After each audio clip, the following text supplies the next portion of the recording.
Hello, North County Christian Fellowship. How are you? Are you doing okay? Are you not doing okay?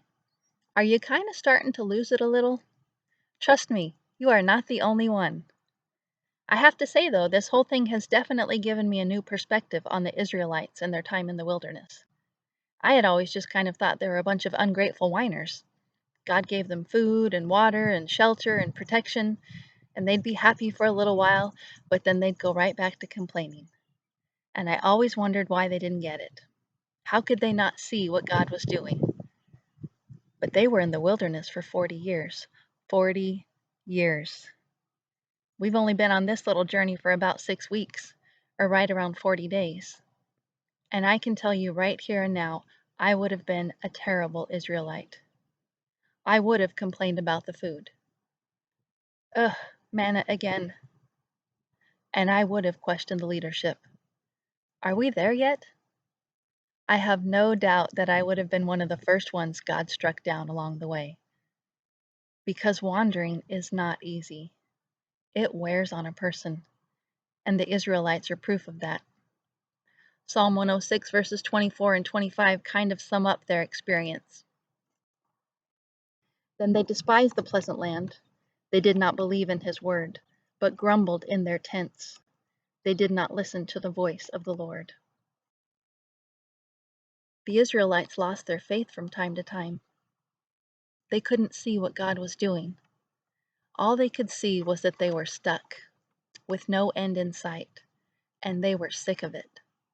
So they grumbled in their tents, maybe to each other, maybe just in their own heads, but they grumbled and complained and wished they could fast forward to the end already.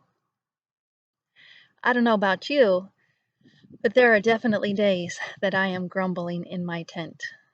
I am pacing through the house looking for something to do, but not wanting to do any of it. And all I can think about is how discombobulated I feel. Can you relate? Granted, some of our grumbling seems justified. We need to get back to work. Our kids are missing out on school and sports and activities. We're all missing friends, and we miss being in church. Those are legitimate things. So does that still count as grumbling?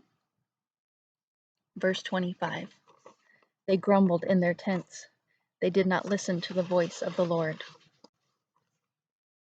Maybe that's the test. If we're grumbling, we can't hear God's voice. If I'm grumbling, I can't hear God's voice. If I'm grumbling, I can't hear what God's telling me, and I can't see what God's showing me. That's how the Israelites got stuck for 40 years. They couldn't hear God's voice over their own. Romans 8:6. For the mind set on the flesh is death, but the mind set on the spirit is life and peace. For the mind set on the flesh, on the grumbling that goes through here, the mind set on the flesh is death. It sucks the life right out of us.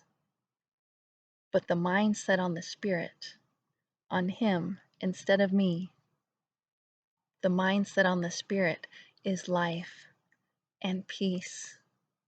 Exactly. Let's not grumble in our tents. Let's listen for God's voice. Let's hear what he's telling us, and let's see what he's showing us. Let's set our minds on the Spirit and be filled with life and peace.